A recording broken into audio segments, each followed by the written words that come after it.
presse écrite que beaucoup opposent, en tout cas ils font comme ça de la main, mais vous allez les entendre tout à l'heure, ils ne sont pas tout à fait d'accord.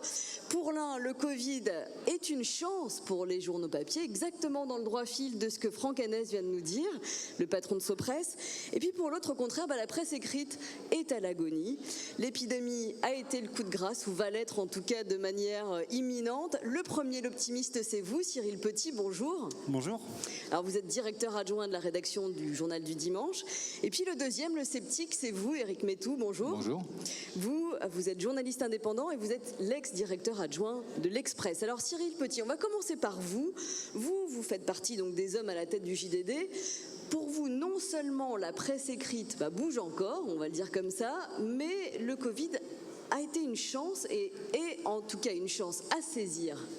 Oui, alors je crois que d'abord il faut peut-être commencer par définir ce qu'est la presse écrite. Parce que la presse écrite, c'est pas la presse papier. Je pense que c'est pas que le magazine qu'on achète en kiosque. C'est pas que le magazine qu'on achète en kiosque, c'est pas que le journal. La presse écrite aujourd'hui, c'est de la presse où on met en scène de l'information avec des mots, avec des photos régulièrement, avec des dessins, avec des illustrations. En tout cas, c'est de l'info qui ne bouge pas, pour résumer, qui ne bouge pas ni dans l'oreille, ni pour les yeux. Donc la presse écrite, une fois qu'on s'est dit ça, il y a deux parties. Il y a la partie dont on aime bien dire depuis maintenant, je sais pas, 25 ans que les journaux papier vont tous mourir. Ça fait 25 ans qu'on dit ça, ils sont toujours là. Vous avez peut-être tous en tête cette fameuse carte où on annonçait la fin des quotidiens papier en France. Je crois que c'était pour les années 2020, à la fin des années 2020, voilà. Ils sont toujours là. Et puis, en revanche, ce qui est vrai, et c'est là où tout ne nous oppose pas, c'est que le numérique, c'est de la presse écrite. Et donc le Covid a permis à la presse écrite à la fois de trouver son intérêt sur le papier. On reviendra évidemment sur les problèmes de la distribution, de la diffusion, mais on a vu que se sont créées des habitudes de lecture assez fortes pendant ce Covid, de lecture aussi assez fortes sur du papier. Les ventes des journaux n'ont pas été catastrophiques proportionnellement à la difficulté de leur mise à disposition. Vous d'ailleurs, vous avez fait votre record de vente absolue pendant le confinement, juste avant. Alors le record de vente de l'année, c'est-à-dire qu'un petit peu d'histoire, donc on est samedi soir, on doit être le 10 mars je crois, et donc Édouard Philippe annonce à la télé que les bars et les restaurants doivent fermer dès le soir même, ce qui augure ensuite de la mise en place du confinement. Nous, ce dimanche-là, on fait la meilleure vente de l'année, en effet, avec notre une, la France fermée, et ce jour-là, on se rend compte aussi que les marchands de presse ont vu un afflux de lecteurs qui sont venus faire des réserves. C'est-à-dire que pour le confinement, on a cherché de la farine, on a cherché des pâtes, et puis on a aussi cherché de la lecture et de la presse imprimée. Ceci étant dit, vous avez vendu ce jour-là 110 000 exemplaires, c'est pas non plus énorme. De toute façon, les ventes de la presse en France sont faibles. C'est historique, ça a toujours été le cas. Aujourd'hui, aucun journal ne vend plus en version papier, en tout cas, le maximum doit être autour de 150 000 exemplaires en version papier. Donc Éric Métou, il a quand même battu son record, Cyril Petit. Qu'est-ce que vous répondez à ça ? La meilleure vente de l'année, au début du confinement. Il y a deux sujets dans la question que vous posez.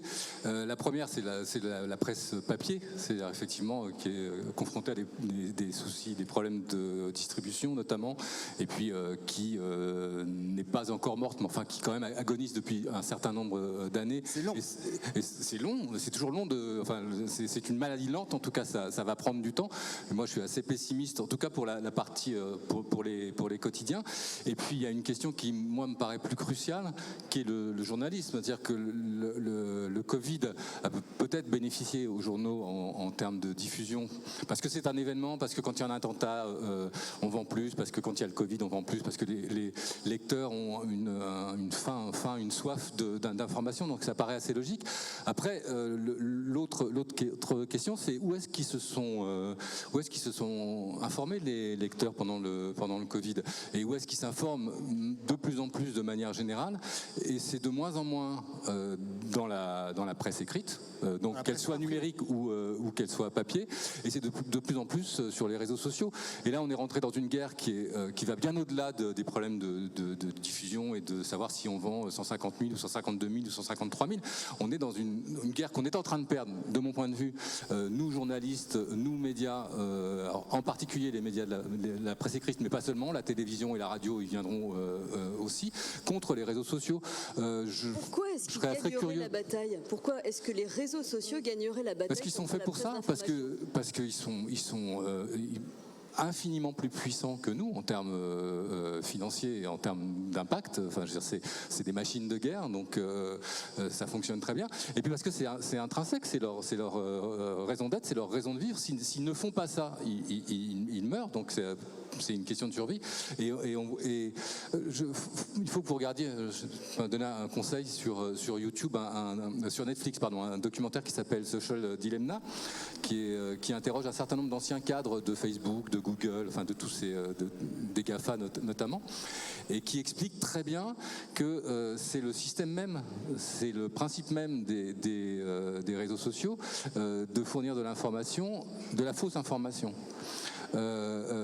Et de fournir de l'information qui plaît à celui qui va la recevoir. Nous, par définition, on fournit de l'information qui plaît pas aux gens. C'est pas notre métier de fournir de l'information qui plaît à nos lecteurs. Notre métier, c'est de fournir de l'information tout court. Et quand elle plaît pas aujourd'hui, il se trouve qu'il y a une alternative. Pour un lecteur que l'information qu'on lui fournit déplaît, c'est les réseaux sociaux. Et on se rend compte de plus en plus, et il n'y a qu'à voir leur succès, que quand l'information des médias ne leur plaît pas, ils se détournent des médias et ils vont la chercher sur les réseaux. Alors, et ça c'est dramatique. Vous, au JDD, Cyril Petit, vous avez trouvé une autre alternative qui est une newsletter. Alors, qu'est-ce que c'est qu'une newsletter? Qu'est-ce que vous avez offert là à vos lecteurs? Je vais vous répondre, mais je voudrais rebondir sur ce que dit Eric, parce qu'il a parfaitement raison sur ce point-là. Je voudrais juste dire que ce qu'on voit, notamment dans le sondage via Voice pour les assises, c'est que je crois que pendant cette crise du Covid, les Français se sont rapprochés de, alors pardon, certains vont trouver que j'emploie un mot vulgaire, mais des marques de presse. C'est-à-dire qu'ils se sont réattachés à une grande marque comme Le Monde, pour citer un concurrent, qu'ils ont consommé parfois sur Snapchat, parfois sur TikTok, parfois dans la version papier, parfois avec la matinale le matin. Je crois qu'il y a aussi ça, c'est-à-dire que le support, c'est pas le plus important, selon moi. Ce qui compte, c'est, et là, on est d'accord, c'est ce qu'on va produire comme journalisme. Moi, ce que je reproche au numérique, tout en le défendant par ailleurs et en étant, je veux dire, enfin, on fait beaucoup de choses au JDD sur ce point-là, c'est que je n'ai pas encore trouvé la solution pour que le numérique fasse vraiment un journal. C'est-à-dire que dans le mot journalisme, il y a quelque chose qui est très important qui s'appelle journal. Qu'est-ce que c'est qu'un journal? C'est quelque chose qui a un début, qui a une fin, qui a un haut, qui a un bas, qui a des choses plus importantes que les autres, qui a des formats différents, bref, qui fait de la hiérarchie, qui fait de la mise en forme et qui fait de la vérification. Pour moi, aujourd'hui, le seul modèle qui a réussi à faire ça sur le numérique, c'est la matinale du Monde. On en parlait tout à l'heure. Pour le reste, sur le numérique, je ne vois pas cette solution-là. Ce qui est en train d'arriver, et j'en arrive à votre question, c'est les newsletters. Aujourd'hui, on se rend compte que les newsletters sont en train de devenir peut-être les journaux de demain. C'est-à-dire, on envoie directement chez le lecteur une forme de journal hiérarchisé, un journal fini. C'est-à-dire, je ne parle pas des newsletters où l'objectif c'est de vous envoyer 50 liens qui vous envoient vers un site web. Je parle des newsletters où il y a des contenus à lire directement. Et je pense que ça, c'est le vrai avenir. Enfin, ça fait partie de l'avenir des médias, notamment écrits, pour continuer à faire des journaux malgré les difficultés qui sont celles de la production et de la distribution qu'évoquait Eric. Mais ça veut dire qu'un journaliste, il doit écrire son papier pour le journal papier qui va paraître le dimanche, et puis pendant la semaine, il faut qu'il écrive pour le web, c'est ça? Il faut réorganiser toute la rédaction dans ces cas-là. Alors, chez nous, on a la chance de ne pas faire la course à l'audience. C'est-à-dire que si vous allez voir le JDD.fr, vous verrez qu'il n'y a pas 75 papiers par jour, qu'il y a quasiment pas de reprise de dépêche AFP. Hein. On assume d'aller vers notre triptyque qui est anticiper, expliquer, surprendre, de raconter ce qui va se passer plutôt que ce qui s'est passé. Ensuite, on a des journalistes spécialisés sur des thématiques. Donc là aussi, on l'a dit ce matin, on assume de ne pas tout couvrir, mais ce qu'on couvre, il faut qu'on le couvre bien.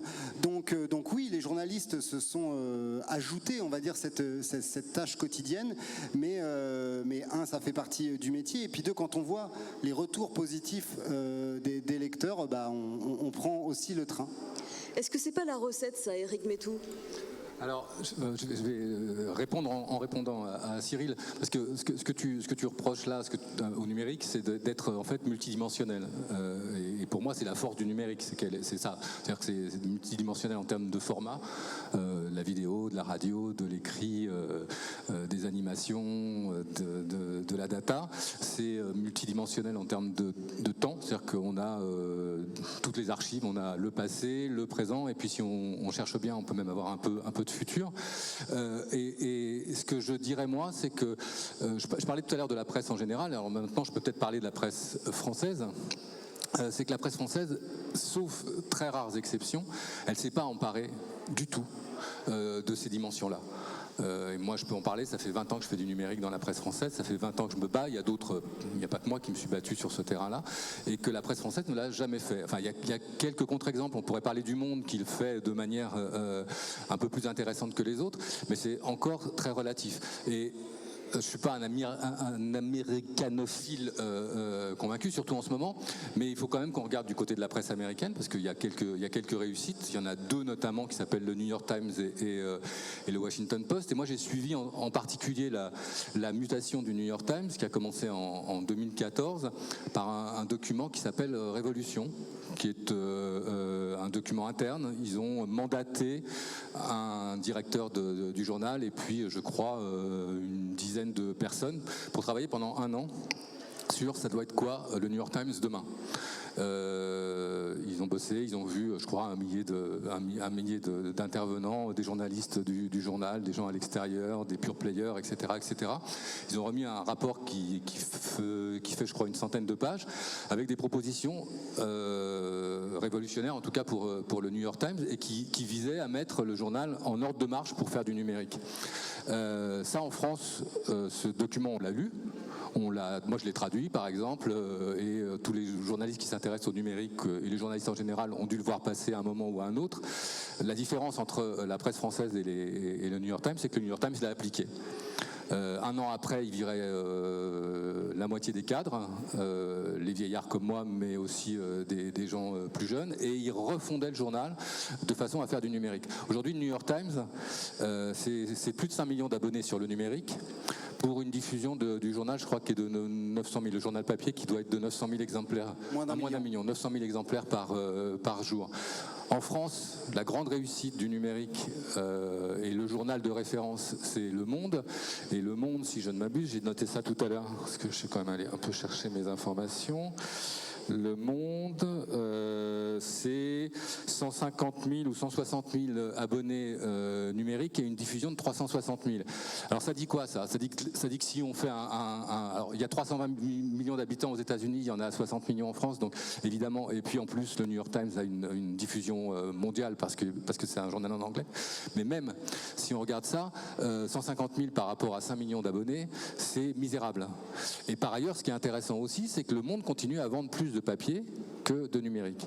Il a plus d'abonnés, il a beaucoup plus d'abonnés papier qu'il n'a d'abonnés numériques. Et ça, c'est vrai pour tous les journaux, et c'est même pire pour les autres. Et on a un vrai problème en France, c'est qu'on n'a jamais fait ce travail-là, et qu'a priori, même avec le Covid, on n'est pas prêt de le faire, parce que c'est vrai que le Covid, le problème de la distribution avec la crise à Presstalis, a fait que maintenant, pour lire l'info dans certaines régions de France, il faut aller sur... si un Marseillais voulait lire le JDD au mois de juillet, il n'avait pas tellement d'autres solutions que d'aller le lire sur son téléphone ou sur son ordinateur.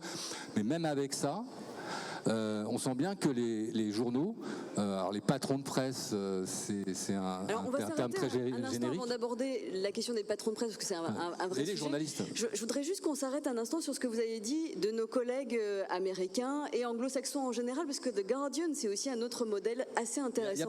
Moi, c'est un modèle que je connais très bien, mais il n'y a pas que. Au Brésil, c'est le cas également au Brésil. En Inde, les gens s'informent sur le numérique. C'est le cas en Allemagne, ils ont un cran d'avance sur nous. En Grande-Bretagne, il y a le Guardian. La France, hélas, est une exception culturelle en la matière, et non seulement c'est dommage, mais c'est grave. Alors, si je résume, la France serait une exception culturelle parce qu'elle aurait raté le tournant du numérique. Est-ce que c'est votre sentiment, Cyril? Alors peut-être juste, déjà, je crois que je vais rectifier les chiffres sur Le Monde. Oui, vous avez un doute sur Le Monde. Ouais. Le Monde, selon les derniers chiffres de la CPM, donc, que j'ai consulté ce matin, on est à environ 300 000 abonnés numériques pour une diffusion globale de 415 000 exemplaires. Et donc, on va dire qu'on est séparé en 3 tiers, les ventes au numéro, le portage et le postage, aux alentours de 33 à 35 000 chacun. Et avec un objectif clairement assumé par Le Monde qui est de 1 million d'abonnés numériques en 2023. 10 millions en 2025 pour le New York Times. Ouais. Certes. Donc sur ce point-là, moi, il y a aussi un point que je voudrais évoquer, c'est que cette crise, elle a quand même accéléré notre transition numérique et peut-être aussi celle d'un certain nombre de nos lecteurs. C'est-à-dire que les lecteurs, quand ils avaient besoin de lire leur journal et qu'ils ne le trouvaient pas, ou même encore récemment, comme tu disais, à Marseille, puisque pour la presse écrite, il y a eu 2 crises. Il y a eu le Covid plus Prestalis. Voilà, donc ça a été une double peine. Mais néanmoins, nos lecteurs ont saisi l'occasion aussi d'aller chercher le numérique. Nous, on a une chance, on sait qu'on a des lecteurs qui sont abonnés en numérique et qui, en plus, nous achètent en papier le dimanche. Pourquoi ? Parce qu'un média, quel qu'il soit, c'est aussi c'est un support d'information, mais c'est aussi un objet, c'est aussi un moment qui est matérialisé ou dématérialisé. C'est aussi, c'est pas seulement un produit. Et donc dans tout ça, on le voit comme un certain nombre de médias, et en particulier, on en parlait ce matin, la presse régionale a réussi pendant ce confinement à la fois se rendre indispensable. Vous avez suivi tous les sujets de la Poste qui à un moment n'a distribué que pendant 2 jours, puis pendant 3 jours, les porteurs de journaux qui étaient le seul lien, parce qu'on dit oui mais nos lecteurs vieillissent, etc. J'allais dire que des abonnés à la presse quotidienne régionale, si on les considère comme vieux à 75 ans et qu'ils ont encore 25 ans d'espérance de vie et encore 25 ans de fidélité à leur journal, on a un peu le temps encore de construire avec eux. Je crois qu'il ne faut pas qu'on se focalise non plus sur les exemples de la presse nationale qu'on va diviser en 2, entre guillemets. On va mettre d'un côté éventuellement Le Monde et Le Figaro, après on va mettre les 5 autres, et puis après on va faire comme si c'était ça la presse française. La presse française, c'est la presse quotidienne régionale, c'est la presse hebdomadaire régionale, c'est Society qui vend encore 400 000 exemplaires en papier. C'est Charlie Hebdo la semaine dernière qui vend une fois.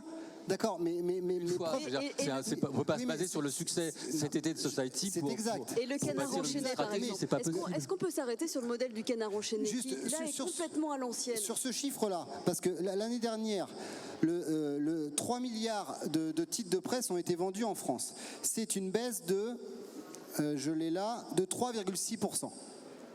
3,6%, c'est une baisse, c'est pas une catastrophe. C'est énorme. C'est pas une catastrophe. 3,6% par an sur 10 ans, ça fait 36%. Non, parce que ça je vais pas vous laisser vous écharper sur les chiffres. Je voudrais juste qu'on revienne un petit peu sur ce modèle qui est une sorte d'ovni. Éric Métou, le canard enchaîné, ça marche?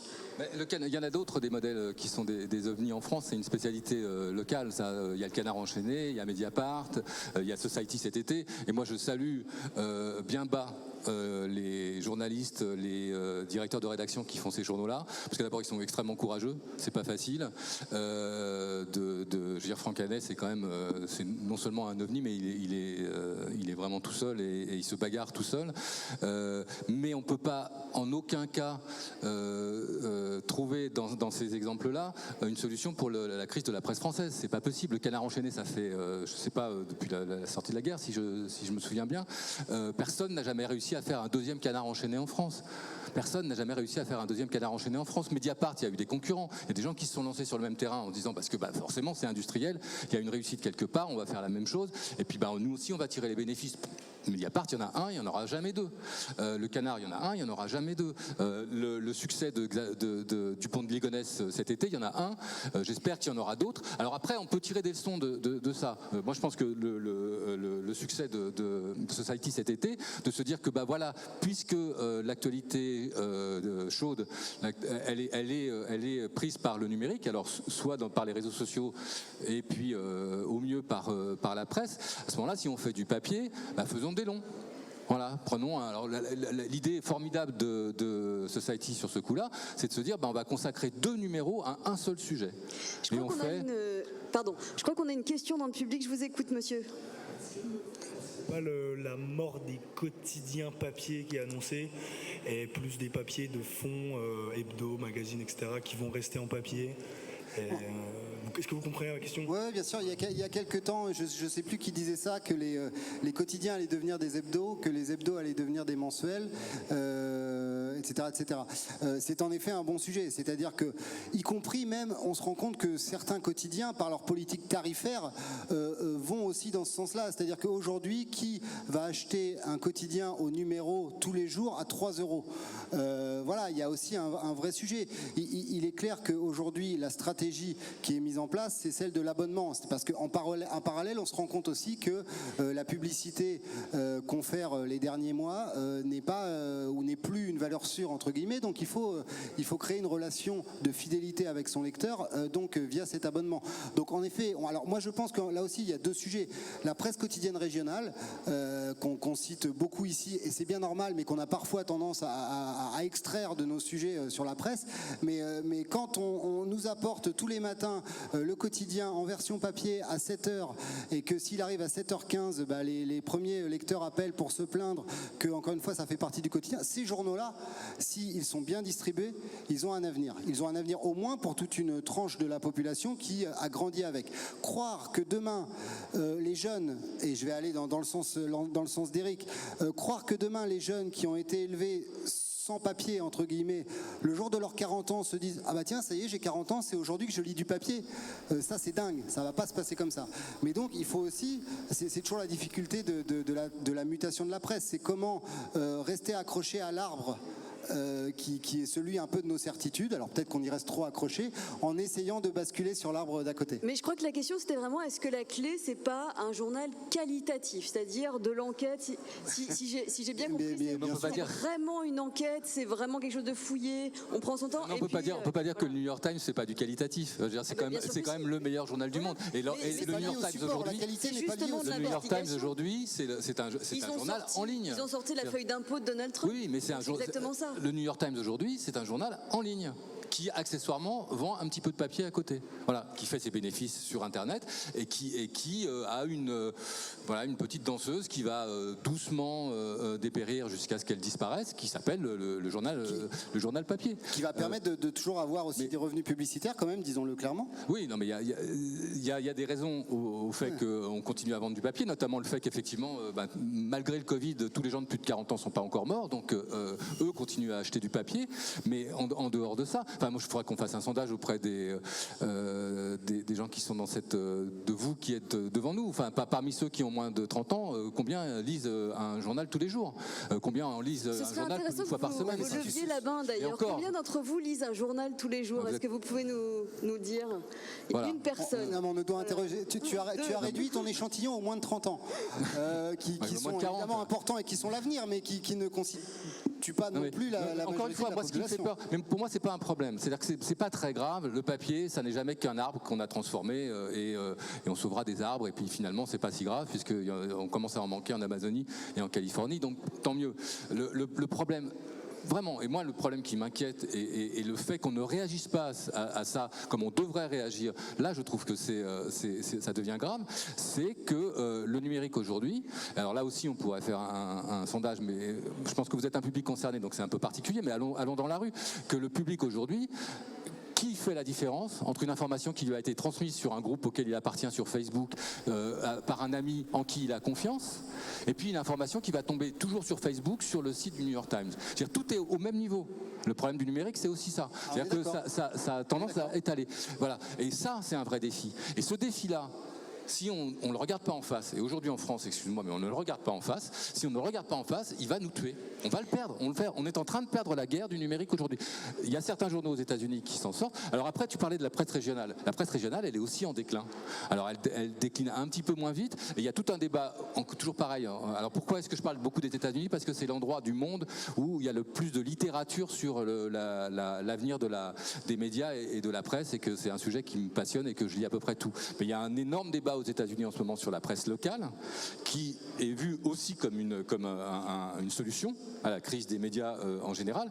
Mais la presse locale, c'est la même chose. Il va falloir qu'elle aille sur Internet, sinon elle mourra comme la presse nationale. Alors, je voudrais juste qu'on revienne un petit instant à la France, parce qu'il nous reste plus que 5 minutes et donc ça va très très vite.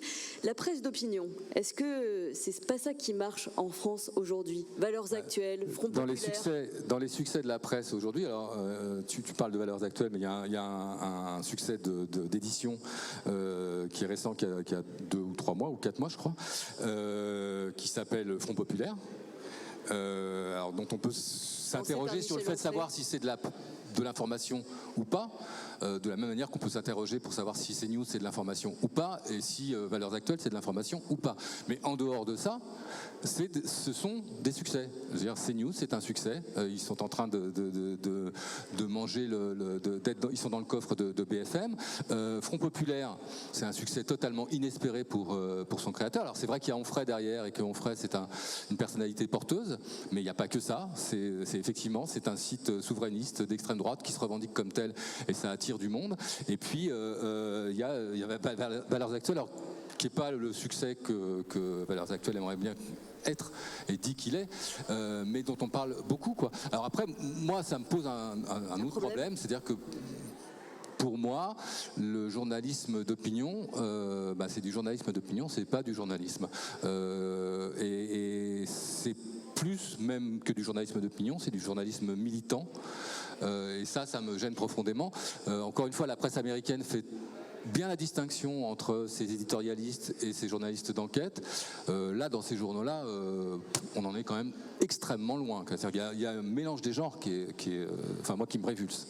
Devant vous, Cyril Petit, Éric Mettou, est-ce que d'autres dans la salle ont des questions à leur poser? Est-ce que parmi vous, vous avez choisi votre camp? Est-ce qu'ils vous ont convaincu? Est-ce que vous voulez leur demander un petit peu comment... Ah, c'est le même jeune homme que tout à l'heure. Allez-y. Oui, moi pendant le confinement, j'ai vu Le Monde basculer sur TikTok. Pardon, j'ai vu Le Monde basculer sur TikTok, sur Snapchat. Est-ce que on doit fournir aux jeunes de l'information comprimée en 30 secondes? Est-ce qu'il faut aller toujours sur les nouveaux supports? Là, on rentre dans du marketing. Voilà. Par exemple, on n'a pas beaucoup parlé du Washington Post, que je connais un petit peu aussi. La force du Washington Post, c'est Jeff Bezos. D'abord parce qu'il a mis pas mal de pognon, quand même ça aide quand on veut faire de l'information de qualité. Et par ailleurs parce qu'il a appliqué au Washington Post, il s'occupe pas, il le dit, et je soupçonne que c'est vrai, il s'occupe pas d'éditorial. Il dit c'est pas mon métier, et puis c'est très bien parce que c'est deux choses très très différentes. En revanche, ce qui fait très très bien Jeff Bezos, c'est de vendre des produits. Il vend, Amazon, c'est une gigantesque boutique. Il a fait du Washington Post un kiosque, en fait. Et il a appliqué toutes les recettes marketing du numérique, qui sont... le numérique, c'est une machine à vendre, en fait, à faire du marketing, à trouver des acheteurs, des lecteurs qui correspondent aux produits qu'on vend. Il a mis au service du Washington Post toute la technique qu'il a acquise en faisant Amazon. Ça, c'est un discours chez les journalistes, ça passe mal. Et par exemple, dans le document du New York Times dont je parlais tout à l'heure, il y avait une partie qui était de dire le brand content, même si depuis ça n'a pas marché, mais enfin en tout cas c'était dans le discours, le brand content c'est une source de revenus possible, mais pour éviter qu'il y ait une confusion des gens entre l'information et le brand content, on va mettre les équipes de brand content au milieu de la rédaction. Comme ça, de cette façon-là, tout le monde, les journalistes verront ce qui se fait et donneront ou pas leur approbation. Ça, moi j'ai essayé de le faire à l'Express, ce genre de proposition en France, mais c'est la révolution. Enfin, c'est impossible. Les journalistes sont inacceptable. Voilà, c'est pas possible de le faire. Et la manière dont Bezos et le Washington Post rationalisent ont un discours sur le fait que pour vendre un journal, il faut le vendre, il faut utiliser les techniques de vente pour le vendre. Ça, je suis pas sûr non plus qu'en France on soit prêt à entendre ce genre de discours. Éric Mettou, merci à vous. Cyril Petit, merci également. On arrive au terme de notre débat.